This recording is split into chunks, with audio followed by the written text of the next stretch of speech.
आज जो माता सावित्रीबाई फुले का हम जन्मदिन यहां मना रहे हैं, वो हम क्यों मना रहे हैं? कौन से कारण हैं कि जो माता सावित्रीबाई फुले का जन्मदिन हम मना रहे हैं? माता सावित्रीबाई फुले के जन्मदिन के समय ऐसी क्या व्यवस्था थी जो माता सावित्रीबाई फुले को इतना त्याग और बलिदान करना पड़ा?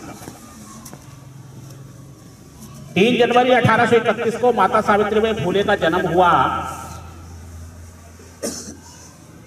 खंडोर जी के यहाँ। उनकी माता जी का नाम लक्ष्मी जी, आपने अभी मास्टर ने बताया था।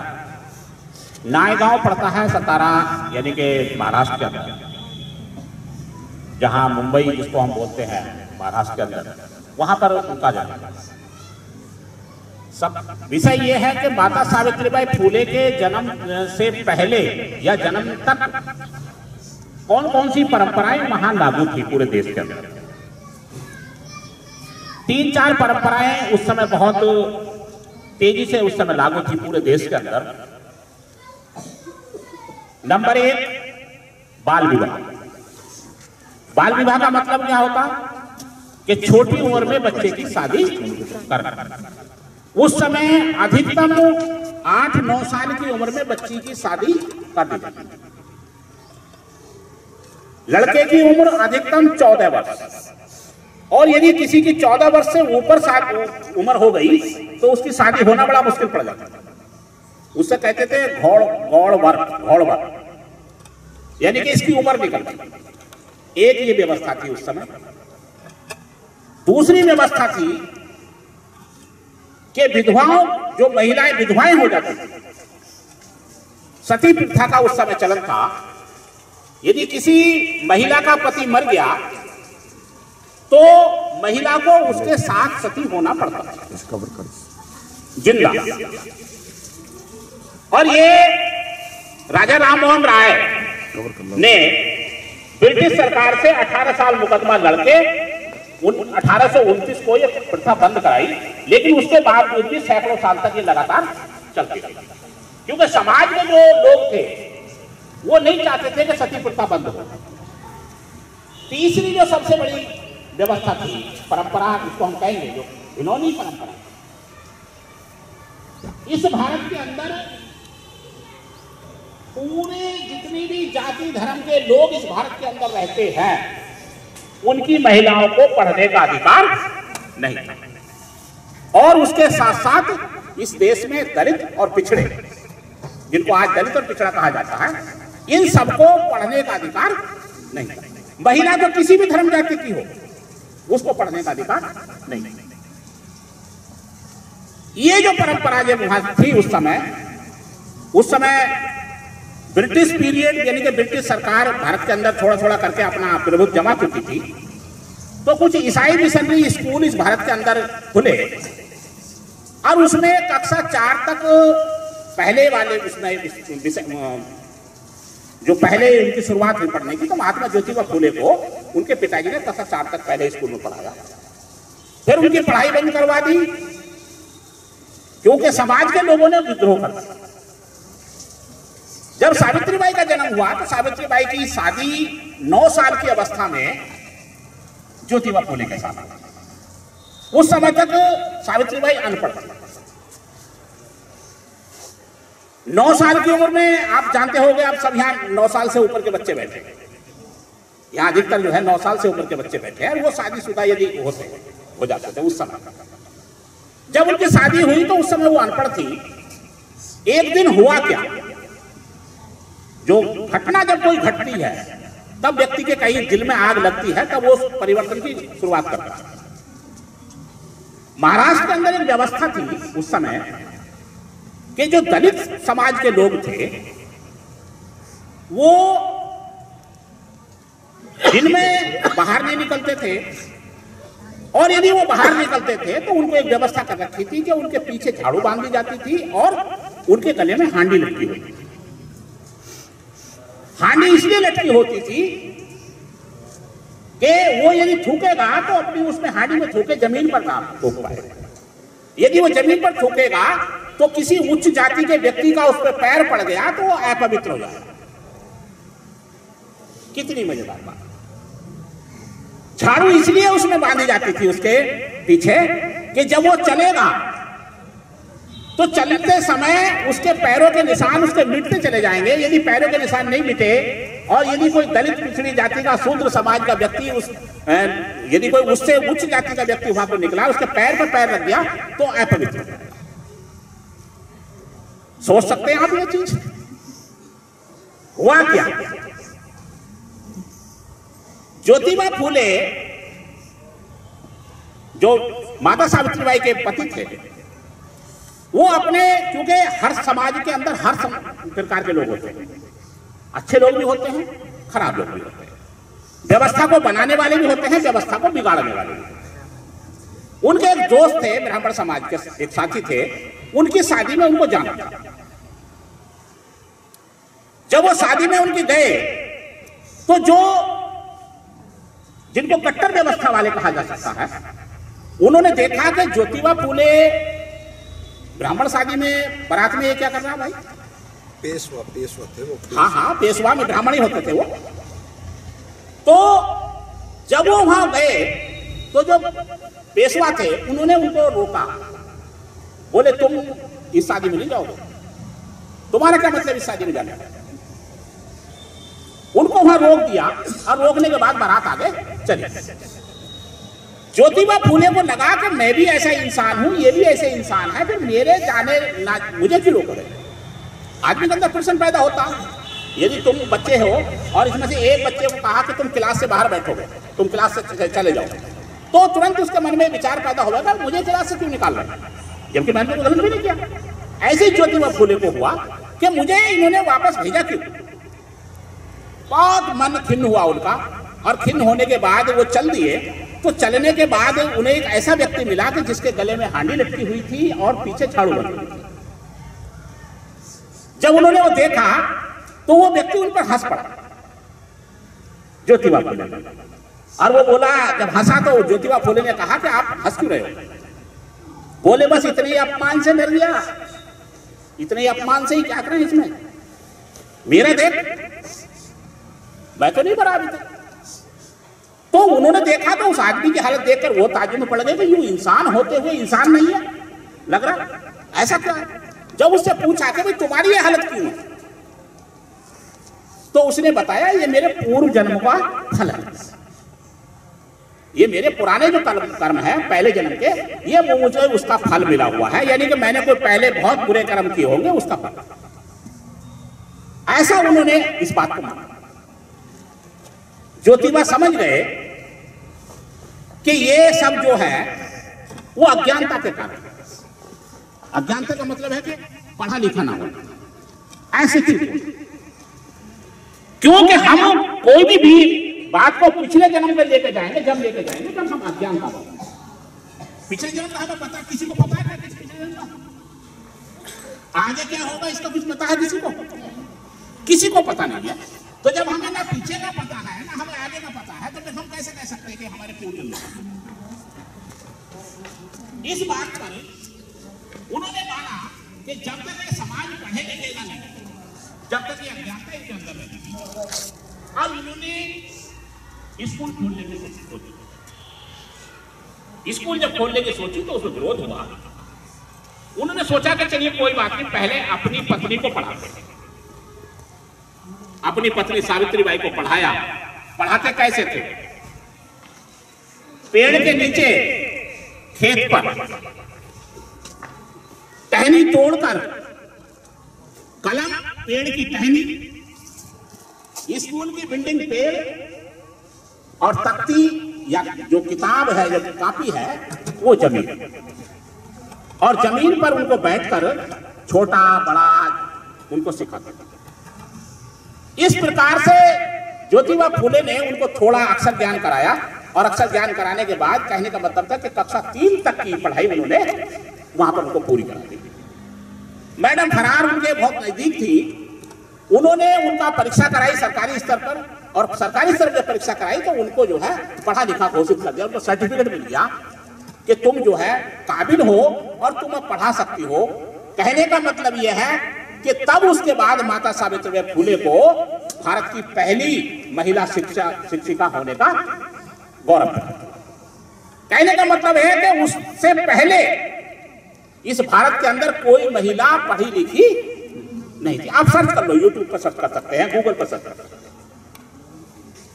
तब दोनों पति पत्नी ने शुरुआत की कि हम अब बच्चों को पढ़ाएंगे। स्कूल खोला। स्कूल खोलने के बाद 6-7 बच्चियां उसमें एडमिट हुई। पूरे महाराष्ट्र के अंदर हंगामा मच गया, विरोध शुरू हो गया। विरोध किस बात का?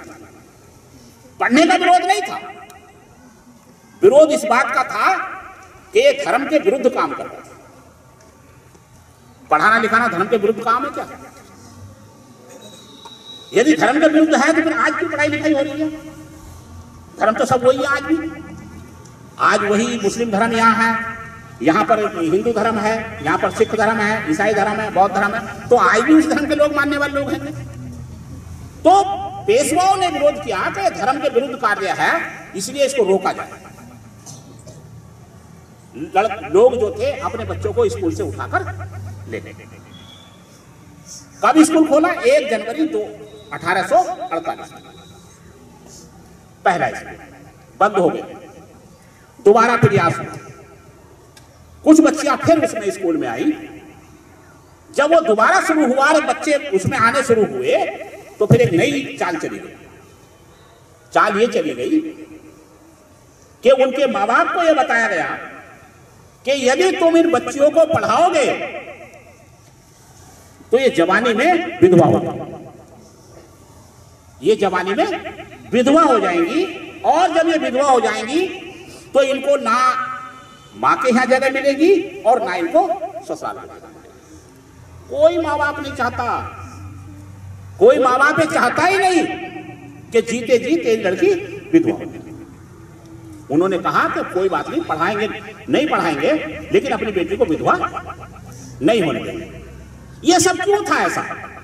ये सब इसलिए था कि वो लोग पढ़े लिखे नहीं थे, उन लोगों को जानकारी नहीं थी, वो डरे हुए थे, और वो जैसे वो उसको बता देते वैसे वो मान जाते। आज भी बहुत लोग हैं ऐसे, आज भी बहुत लोग हैं कि वो अच्छी बात को नहीं स्वीकार करेंगे, और कोई बात आई चमत्कारी, कोई तांत्रिक, कोई क्या कहें महाराज या कोई भगत कोई बात बता दे तो फिर उसके झांसे में आ जाते आज ऐसे ही वो स्कूल बंद।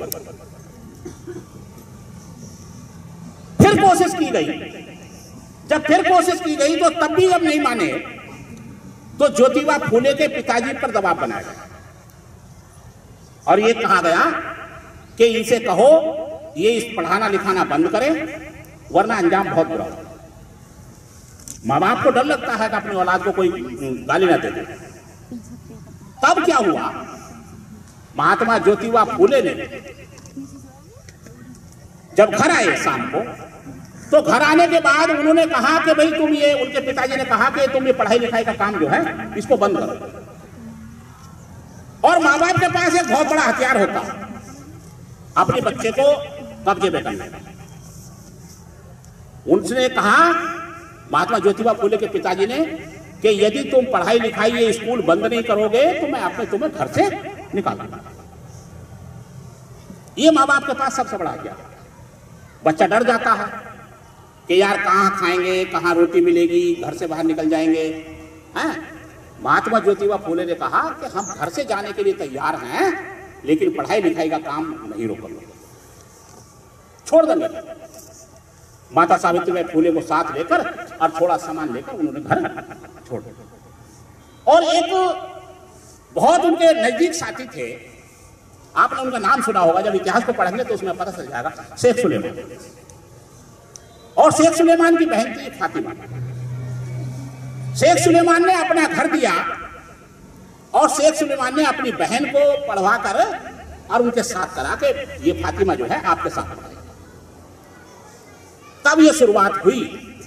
उसके बाद जब शुरुआत हुई तो फिर कोशिश की गई, और कोशिश ही की गई कि जैसे कुछ नासमझ लड़के, नासमझ व्यक्ति को तैयार किया गया, और उन्होंने देखा कि जैसे ही इस रास्ते को निकल कर जाएगी सावित्रीबाई फूले तो इसको डराना, इनको धमकाना।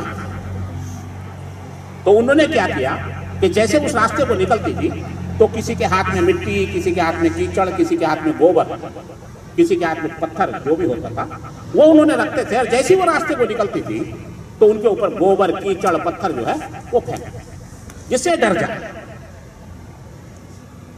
जब वापस घर आती शाम को तो जब कपड़े सने होते थे, ज्योतिबा फूले देखते थे उनको, और ज्योतिबा फूले इस बात से खुश होते थे कि उसके बावजूद भी मेरी जो पत्नी है सावित्रीबाई, इसका हौसला जो है वो कम नहीं है।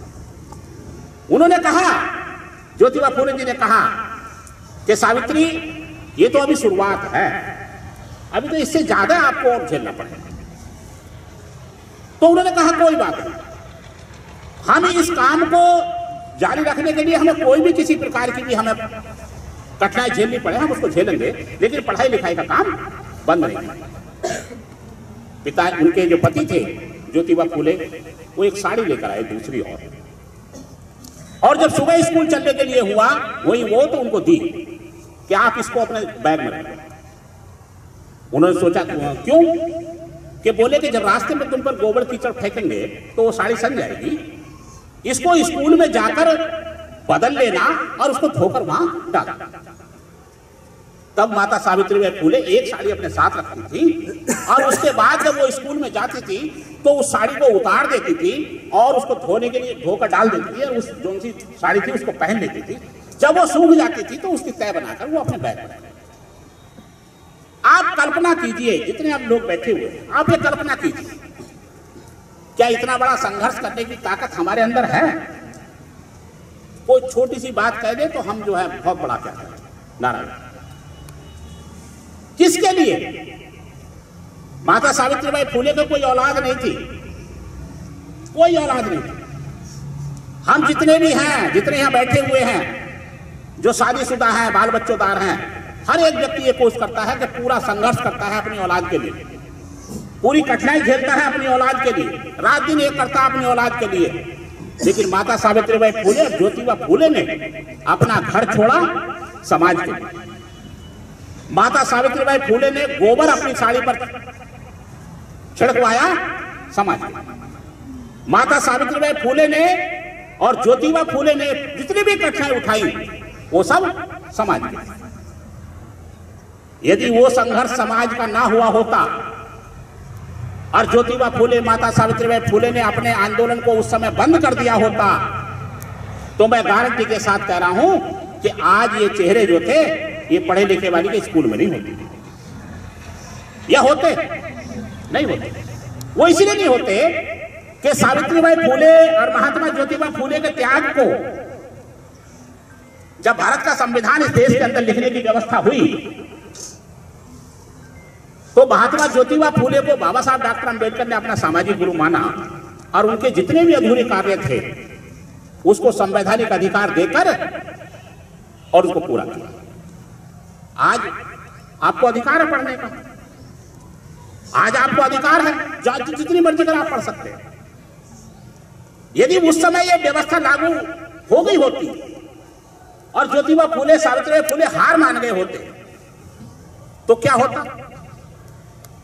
हम यहां बोल नहीं रहे होते, किसी न किसी के खेत में या तो काम कर रहे होते या किसी के कोलों में झोंक रहे होते, और आप भी कहीं ना कहीं कुछ ना कुछ कर रहे होते, और कुछ नहीं।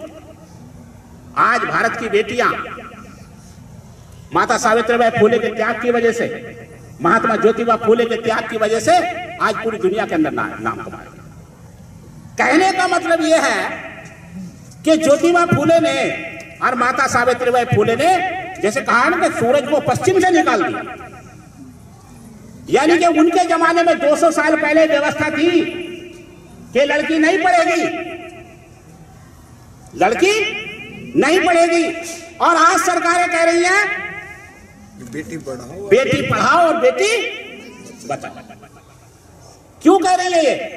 इनका मतलब यह है कि माता सावित्रीबाई फूले और ज्योतिबा फूले का त्याग कामयाब है। जब तो कहते हैं कि सूरज पश्चिम से निकल गया, यानी कि बिल्कुल उल्टा हो गया। उस समय की सरकार कहती थी कि बेटियां नहीं पढ़ेंगी और आज सरकार कहती है कि बेटियां पढ़। कहने का मतलब है कि अपने पूर्वजों की गलती को सुधारने का प्रयास हो कर रहा। आज बेटी बचाओ बेटी पढ़ाओ। बेटी बचाओ का मतलब क्या? बेटी बचाओ का मतलब यह है कि माता सावित्रीबाई फुले के जमाने में, महात्मा ज्योतिबा फुले के जमाने में बेटी को पैदा होते ही मार दिया जाता था। क्यों? वो इसलिए मार दिया जाता था उनको, उन्हें पता होता था, उन लोगों को ये कि यदि कल ये किसी वजह से विधवा हो गई तो इसको वैसे भी क्या चिता में जलवा।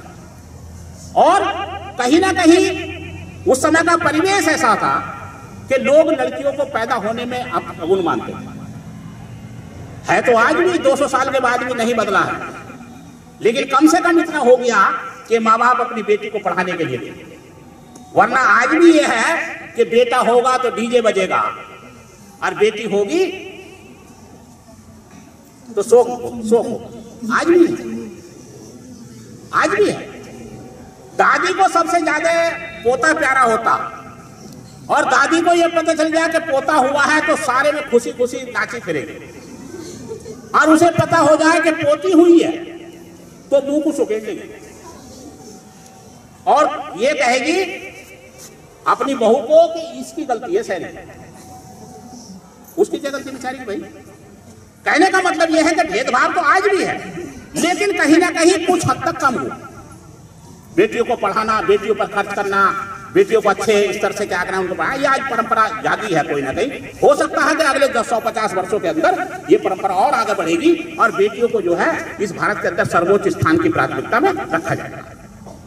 यानी कि हो सकता है कि यही परंपरा चलती रही, लोगों के अंदर जागृति होती रही, तो बेटियों के पैदा होने पर लड्डू बांटे जाएंगे, डीजे बजवाए जाएंगे। ये भी दिन आएगा, एक दिन आएगा वो भी।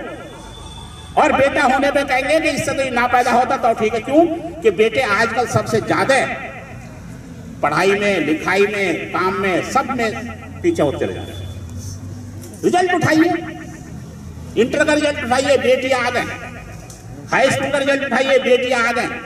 डिग्री कॉलेज का रिजल्ट उठाइए, बेटियां आ गए। ये सब क्या है? क्योंकि लड़कियां जो है बहुत अच्छी तरीके से पढ़ती हैं और उन्हें जीवन में आगे बढ़ने की तमन्ना है। बेटों को तो पता है कि ना भी पढ़ेंगे कोई बात नहीं, घर की जमीन हैगी, बाप की जमीन है, 1-2 बीघे बेच का काम चला, इसलिए नहीं पढ़ते, कम पढ़ रहे हैं आजकल। लेकिन पढ़ना पड़ेगा, जीवन में आगे बढ़ना है तो पढ़ना पड़ेगा। माता सावित्रीबाई फुले के त्याग को बरकरार रखना पड़ेगा। इसलिए आज हम इस नगरिया स्कूल में माता सावित्रीबाई फुले का जन्म मना रहे हैं। हमें उनका एहसानमंद होना चाहिए, नहीं होना चाहिए? होना चाहिए ना। हमें उनका सम्मान करना चाहिए, हमें उनको श्रद्धांजलि देनी चाहिए। इस भारत के अंदर, पूरे भारत के अंदर आज 130 करोड़ की जनसंख्या से ऊपर हो गए हम, और 130 करोड़ की जनसंख्या के अंदर लगभग 50 करोड़ से 60 करोड़ के आसपास महिलाओं की तादाद है। ये माता सावित्रीबाई फुले की मेहरबानी है कि उनमें आज सब पढ़ी लिखी है। लेकिन किस्मत, यानी कि बदकिस्मती ये कहिए कि जानकारी के अभाव में वो लोग नहीं जान पाते कि हमें पढ़ाई लिखने का अधिकार मिला है तो कहां से। शिक्षा की देवी यदि कोई है इस भारत के अंदर तो कौन है? माता सावित्रीबाई, शिक्षा की देवी। क्योंकि उनसे पहले कोई पढ़ी लिखी है ही नहीं, कोई नहीं पढ़ी लिखी उनसे पहले, कोई मास्टर नहीं बनी उनसे पहले, तो शिक्षा की देवी वो हुई ना।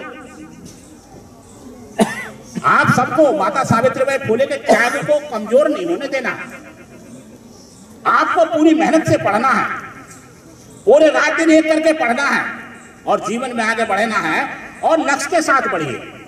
लक्ष्य के साथ का मतलब है कि आज से प्रण कीजिए कि मुझको डॉक्टर बनना है, मुझे इंजीनियर बनना है, मुझे आईएएस करना है, मुझे आईपीएस बनना है, मुझे पुलिस कप्तान बनना है, या मुझे डीएम बनना है, मुझे एसडीएम बनना है, या मुझे समाज सेवा करना है, या मुझे उद्योग और व्यापार करना है। तब आप जीवन में आगे बढ़ेंगे। जो बच्चे लक्ष्य से भटक जाते हैं या जो लक्ष्य से लेकर नहीं चलते हैं, वो बच्चे जीवन में आगे नहीं बढ़ते। बहुत से बच्चे हैं, मिल जाएगी तो कर लूंगा, कोई नौकरी मिल गई तो कर लूंगा, नहीं मिली ना मिली कोई बात।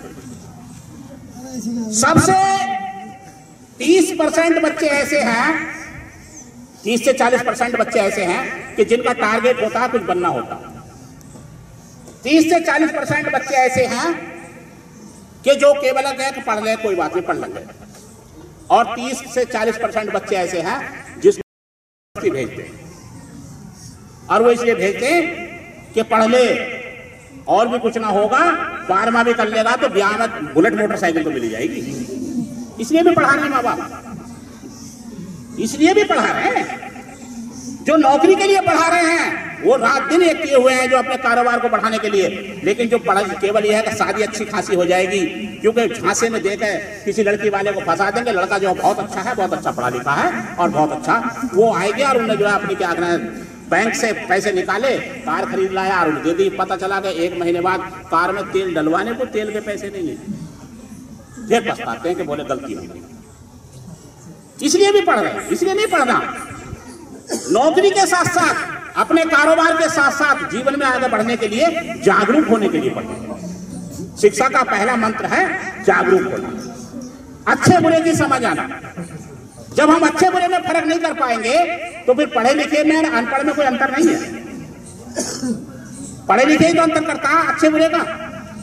इसलिए आप जागरूक होकर पढ़ो। माता सावित्रीबाई फुले के त्याग और बलिदान को आगे बढ़ाने के लिए आप जीवन में आगे बढ़ो। हम कुछ पुस्तक भी आपको देंगे। आज माता सावित्रीबाई फुले की पुस्तक हम लेकर आए हैं और हमें समाज के लोगों ने दान दी है पुस्तकें। आप देख रहे होंगे इन पर नाम पड़े हुए हैं कुछ। डॉक्टर मनोज कुमार सैनी अस्पताल गजरौला में है, इन्होंने पुस्तक दी है। डॉक्टर मनोज सैनी एमा हॉस्पिटल गजरौला में है, इन्होंने पुस्तक दी है। डॉक्टर ताराचंद सैनी इन्होंने पुस्तक दी है सैली गोसाई के। शंकर सिंह सैनी इन्होंने पुस्तक दी है। मदन पाल सैनी पूर्व सभासद हैं कानपुर के गजरौला के, इन्होंने पुस्तक दी है।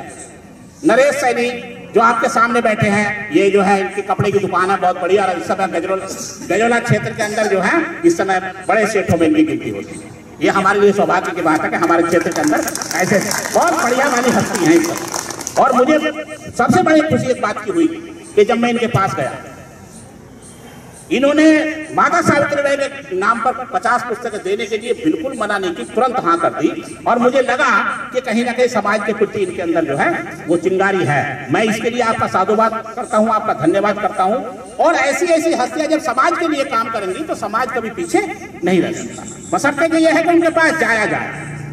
मैं क्या काम करता हूँ, मैं इस संस्था के माध्यम से समाज के लोगों से कुछ पुस्तकें मांग लेता हूँ। किसी के पास जैसी भी होती है 10, 20, 50 पुस्तकें मांग लेता हूँ, और जब वो इकट्ठी हो जाती है तो कहीं ना कहीं कार्यक्रम करके और वहाँ उनको बांट देते हैं, जिससे कि बच्चे जीवन में पढ़ें और आगे बढ़ें। तो इन पुस्तकों को मैं आपको देके जाऊंगा और आप लोग इसको पढ़िए। एक पुस्तक में, एक प्रिंट में इसमें गलती हो गई है छपाई करते समय। इसमें इसलिए पहले उसको बता रहा हूँ, इसमें जन्मदिन जो है वो 1837 छपा हुआ है। 1837 छपा हुआ है, जबकि है कितना, देखो सारे बच्चों को मुझे वाली याद हो गया। ताली बजाओ इसलिए अपने आप करिए, बहुत बढ़िया। तो इसमें 1831 कर लेना उसको, ठीक है नहीं, अपनी पेंसिल से उसको जो है 1831 कर लेना। और आप जब सावित्रीबाई को पढ़ोगे तो आपको लगेगा कि हम तो कुछ भी नहीं, माता सावित्रीबाई फुले ने बड़ा कष्ट उठाया और ये कष्ट उन्होंने उठा लिया। एक ने कष्ट उठाया, पूरा देश उनका सुख भुगता। और यदि वो अकेली कष्ट नहीं उठाती तो आज पूरा देश दुख उठाता।